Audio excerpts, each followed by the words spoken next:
People studying and working on work life and organizations are probably doing so because it's addressing some burning challenge or issue in their own lives. And so, we're studying ourselves, we're trying to improve ourselves, and sometimes we ourselves are are workaholics or have had challenges to overcome. And so the flip side of that is, how do we create resiliency for ourselves? But it's hard to always practice what you preach. So the shoemaker better know how to make shoes. I do think that there is a cautionary tale on the rhetoric that we use to make work-family policies available, and one that I value, but I think we need to look at in a nuanced way, is the business case. So it's once again the idea that you can't put in a work-family policy and profits aren't going to go up tomorrow. It's going to be these outcomes such as people are going to go to the doctor when they're sick, they're happier, they're more likely to stay with the organization.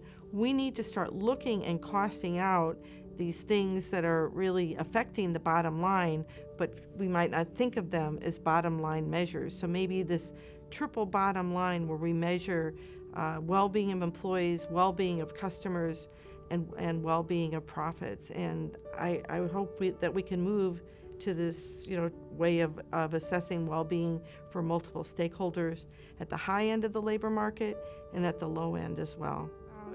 I can tell you about how research can be turned to action from my work with Leslie Hammer with grocery stores in Michigan, where we went in and tried to understand how work, family, and health were related.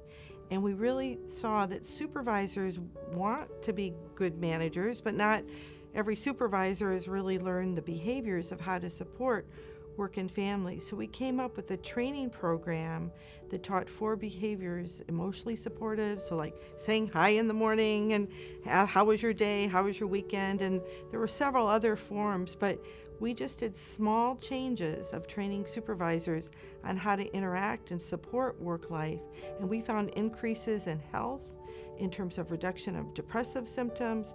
People reported less physical pain, people were less likely to quit, they were more likely to follow safety procedures.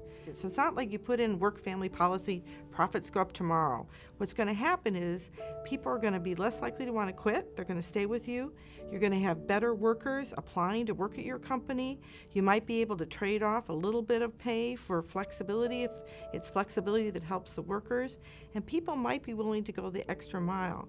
So those types of measures we need to cost out the benefits of, and that's how you're going to show the profitability.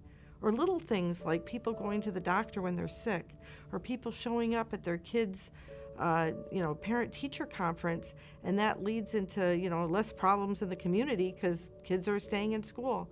So how do we put a cost on well-being and effectiveness in the society that benefits business and workers? And that's our challenge.